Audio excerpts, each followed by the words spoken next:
Season 1 of Medsplaining is brought to you by Estee Lauder. With 40 years of night repair expertise and 30 years of collagen research, Estee Lauder are the expert in nighttime skincare.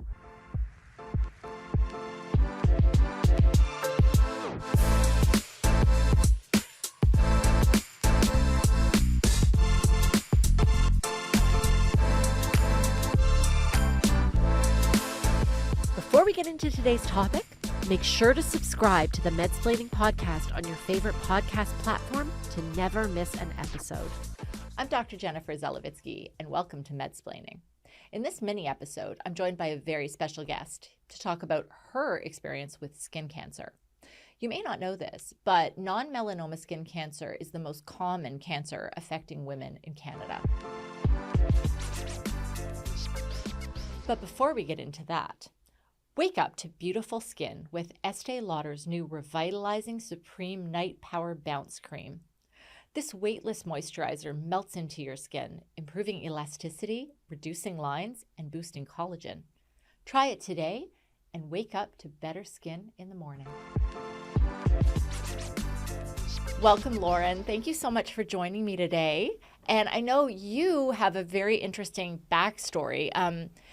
How you ended up doing what you do now, which is basically, brand promotion, blogging, and really this exciting life of sharing and imparting wisdom on your followers. So could you tell us a little bit about yourself and how you ended up on the path that you're on today?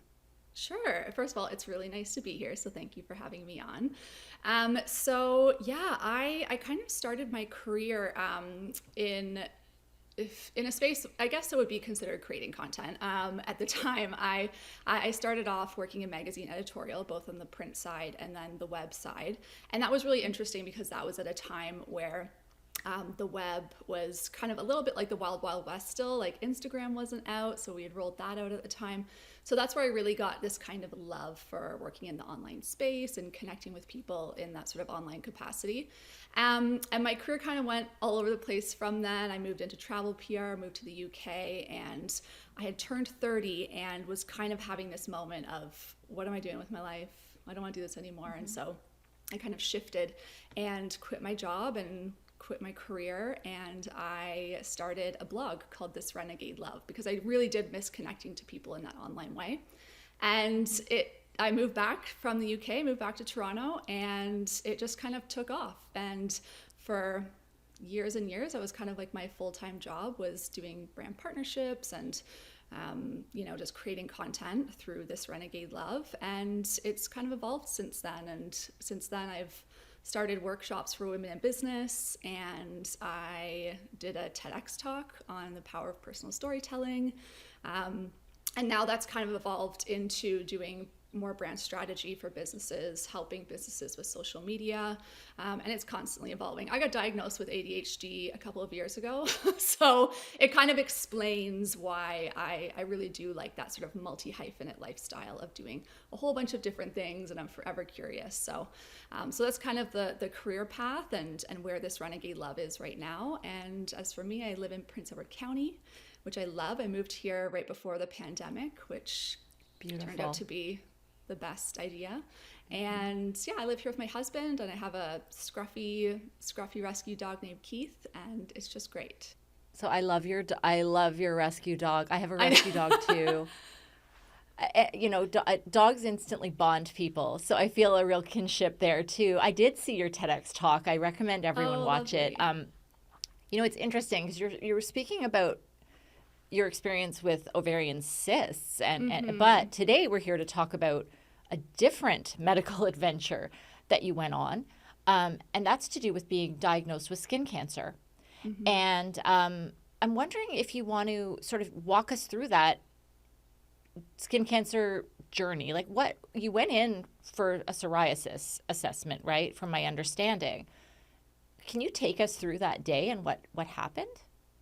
Yeah, so it would have been during the pandemic, which, again, living in Prince Edward County, healthcare is also really difficult here. Not a lot of people have family doctors. My husband and I, very lucky to have one.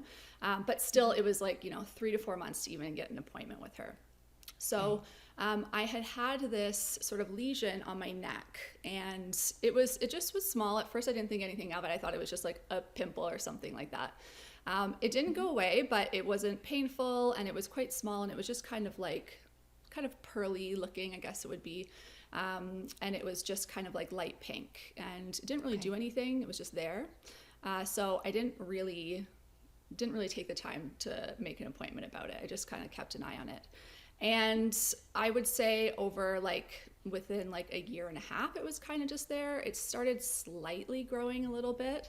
But then it got to the point where it kind of had this thing I like to call like the little tail, where a really dark kind of red kind of strip started showing up, and it would bleed sometimes. And that's when I was kind of like, oh, I think this might be psoriasis, because I had started getting psoriasis, scalp psoriasis, and it was getting a lot worse because I was dealing with so much stress from the pandemic.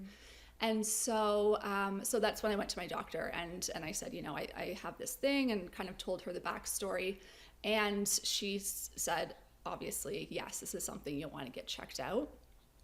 I didn't have a dermatologist, which, as I'm sure anyone who is trying to get a dermatologist appointment knows, it's also very, very backed up in Ontario. Yeah. And especially where I am, she said, it can take 9 months to a year just to get an initial assessment. So the other option she gave me was to go to Toronto to a place called Avant Derm, which is by Dr. Singh.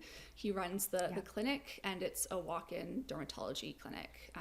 And it ended up being the thing that got me through and got me into the surgery really quickly. I will say it's like he is a lifesaver for offering that, because I think there's a lot of people who are still waiting for appointments. Yeah. But it was, I had to line up at 6 a.m. just to even get in there. So it really does show you just how dire things are right now. But when I went in, it was kind of like, it was like a 5-minute appointment. He said, this doesn't look right. They did a biopsy on the spot, and things just went from there. And so you were diagnosed with something called a basal cell carcinoma. Mm-hmm. And so just to take a little sidebar here, your basal cell was really typical in the sense that it was on the neck, right? 70% of them are on the head, basically, or the neck. But they can occur anywhere else on the body, although it's more rare too. And they are typically a raised pink or red bump that can sometimes have a little blood vessel running through it. It typically does have quite an even border, which makes people less suspicious that it might be a skin cancer. But, they do sort of have that pearly look, and they don't heal. And sometimes they do start to bleed, or they can form almost like a little ulcer that doesn't heal either. But other times they can have a crusty sort of appearance. So you're right. If you're ever in doubt, you just get this gestalt, right? That something isn't right about this. And I love places like Avant Derm because, I remember too, during the pandemic, I had a spot. I'm a doctor, but I was like, I'm not 100% sure. I don't know why this won't heal. It won't go away. I've tried a few things on it. It won't work. And even they said, well, the dermatologist will see you in 6 months. I said, well, I'll either be dead or it'll be gone by then. Right. We just can't afford to wait. If something is, God forbid, a melanoma or something, we can't afford to wait. So thank goodness there are other options, but you really have to push and advocate for yourself if you're worried. Absolutely. And I'm glad your doctor didn't just sit back and say, well, just wait 9 months. Now, the good news is basal cell carcinomas tend to stay where they are. So they can grow and they can go pretty deep below the surface of the skin, but they don't tend to metastasize outside of where they start. So that's a fortunate thing. And so you were referred for Mohs surgery. Right. Yeah. So that's exactly when I went back and Dr. Singh was telling me that it was basal cell. He also explained that it was sclerosing, which I guess means it's, kind of going deeper in, is it below the epidermis or the dermis? Yeah, I think it's below. Yeah, yeah. It's infiltrating. Yeah, it's infiltrating. I don't know your specific situation, but it was infiltrating. It had sort of infiltrated, and so he explained the Mohs procedure, which can effectively remove, for things that they don't know how deep it has gone. It can effectively remove and make sure at the time when you're getting the procedure done that it is all gone. You're not having to wait for results. It's all happening at the same time. So. I was very lucky that I was able, from that point, it was a month from then, I was able to get in. I went to St. Joseph's Hospital. Dr. Dalkey was the surgeon who did it. And it's a really interesting procedure because you're awake for all of it and they're just kind of like cutting your neck open. And so I was a little bit apprehensive at first, but it was incredible. It was painless at the time. And basically what they do is you go in, and because mine was it was about a centimeter, a little bit over a centimeter, my lesion that I had.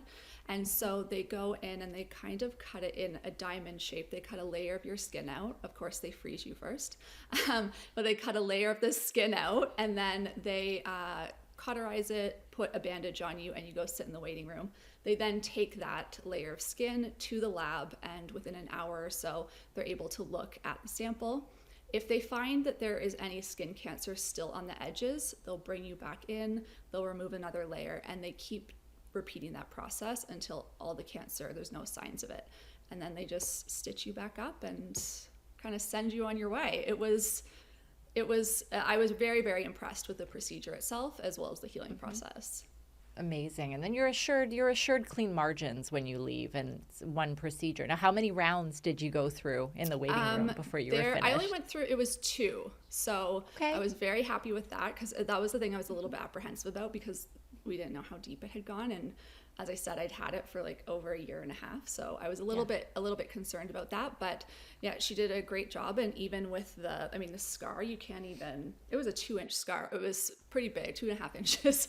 But like, you can barely see it anymore. It's been almost a year. So yeah, and I saw the pictures you posted actually on your Instagram, and it's really, really fascinating. You sort of did pictures before and during and after, which is really, really amazing to see, because I don't want people to be fearful of having to go and find out that they have something, because really they're so good now at making sure you're properly frozen and you're well informed and you're as comfortable as possible going through a Mohs procedure.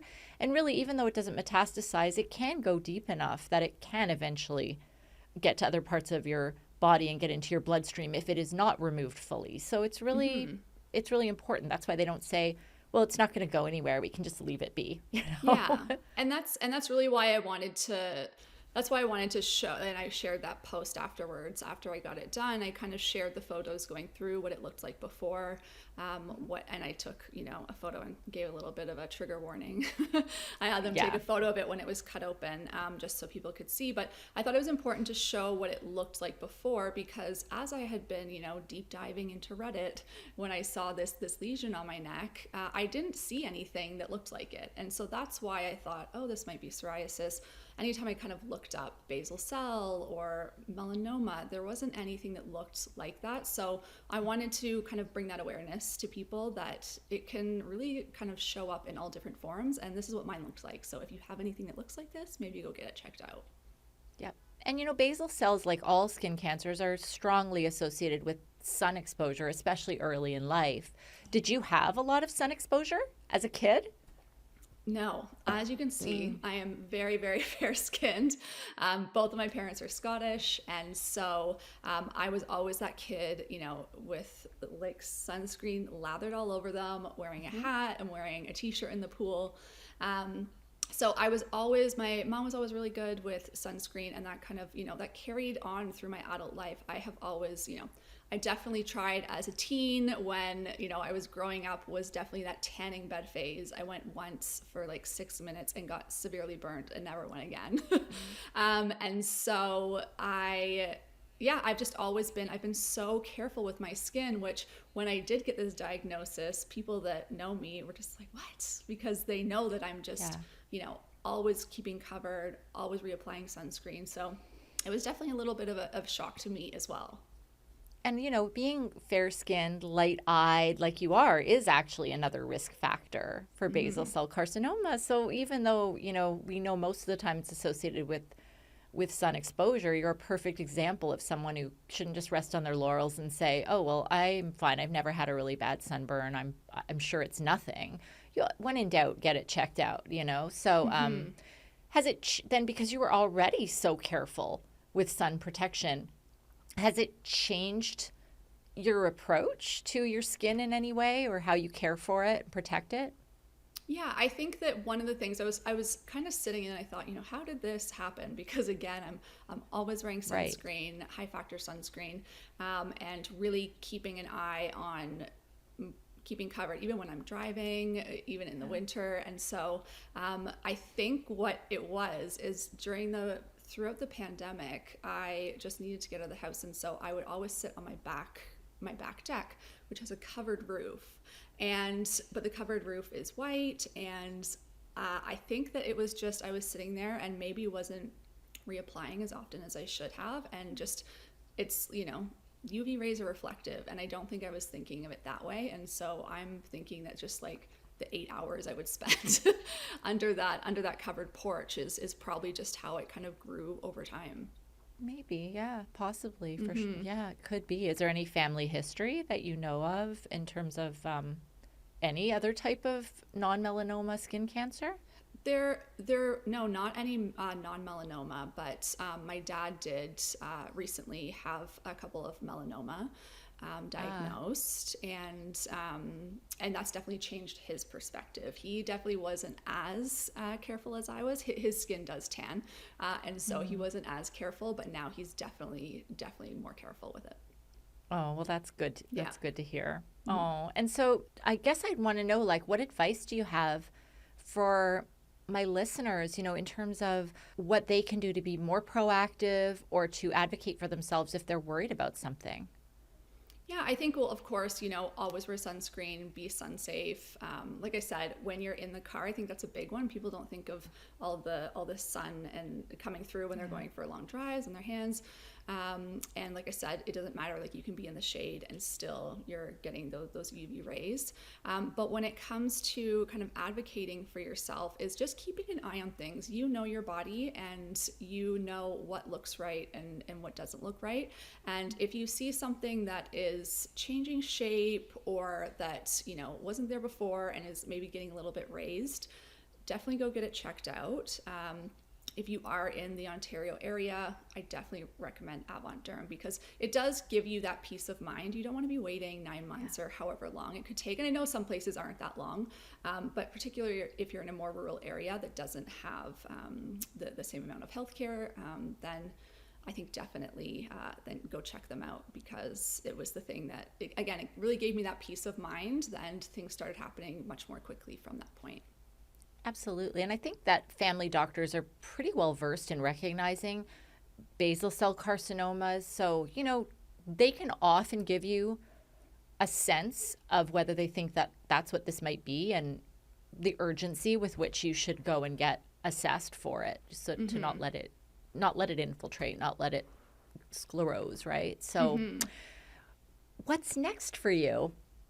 Anything big on the horizon? Anything exciting for the new season? Nothing really. I think this is kind of my going into that like that slowing down season. I always find summer to be very, very hectic. It's just kind of like packed with plans. And so now I'm kind of entering this little bit of a slowing down season, a more intentional season.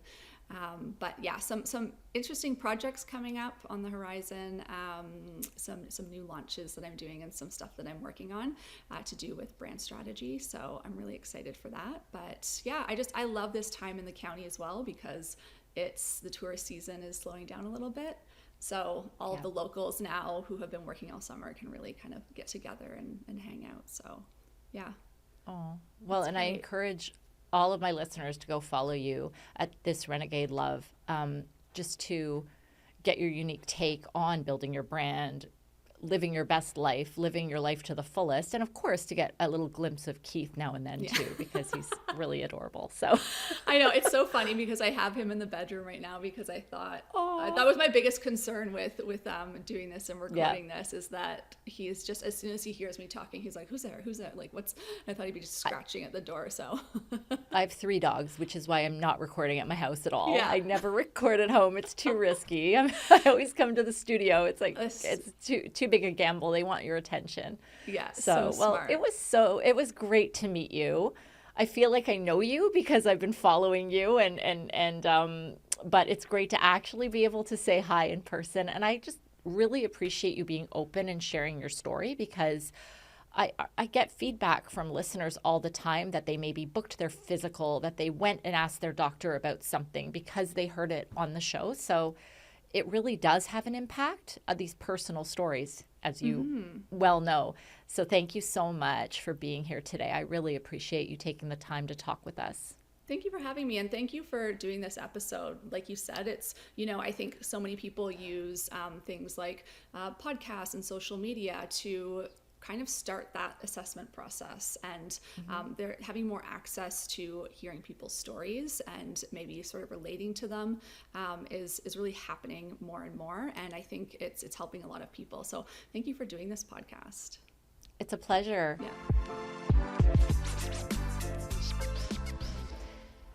Thanks for joining me today.